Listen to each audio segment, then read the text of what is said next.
It's really important that the whole organisation is aligned behind this idea of making guests happy. Then a tool like Yumpingo becomes priceless. Before using the Yumpingo devices, the guests that we'd hear from were anecdotally at the end of the meal those that had had a fantastic experience, or those guests that actually contacted us because they were unhappy with a complaint. We've gone from a handful of reviews each day to getting a good in-depth response from about 50% of our guests who've got all those small pieces of feedback that we can actually do something about. This kind of gives the majority a voice, the guests that maybe just feel a bit, yeah, it was okay. And because that population actually are the easiest to convert into guests that hopefully love you. And that's probably one of the real benefits that's come from Yumpingo.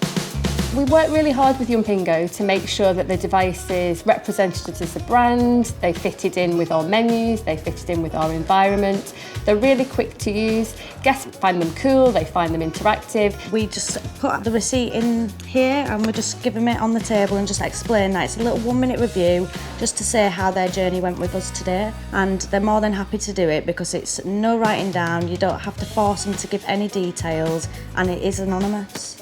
It's vital that the team member explains what Yumpingo is, so it improves guest experience whilst gather feedback.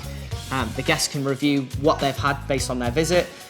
We go over, we take payment, thank you very much, and device leaves the table and we reset, and it's literally as simple as that. So as soon as a guest fills out the review at the table, that goes straight to the website, which we have open on the host stand on the laptop there. So we can literally see it second by second, get that feedback instantly. Because at any one time we can understand what our guests are thinking as they're in the restaurants, once they've finished their meal, or even when they've gone home.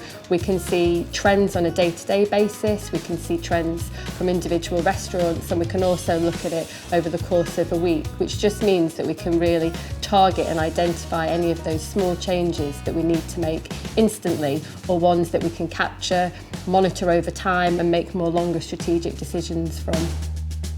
The great thing about the Yumpingo device is that once the guest has given us their feedback, they can opt in and leave their email address, which goes straight into our database, and we can use that to target them accordingly. So whether that's being greeted at the front door by the host, to receiving the meal, to then paying the bill at the very end, we know that we've got an opportunity to measure these different moments and therefore hopefully manage them as well at the same time and make the best of them. And slowly but surely, if we can kind of influence each of those moments, then eventually we ratchet up that kind of NPS score, and we know ultimately the guests are leaving happy. If we have a consistency issue that we see come up in all the different venues of a product or a recipe, then I can take that away, relook at it, how do we manage it, and then retrain it back into the team to make it a better product. Through Yumpingo over the past sort of 2-3 years, our pricing strategy has changed, whereby the person in charge is now the guest, not us. So if a guest feels that a dish is undervalued or overvalued, then let them tell us. And what's been really fascinating along the way is that actually, I think I've learned that guests price dishes really fairly. Everyone is aligned into making the guest experience as best as it possibly can be, and ultimately we get to an improved NPS, which is exactly what we've managed to do over the past 3 years with Hickory's by working with Yumpingo.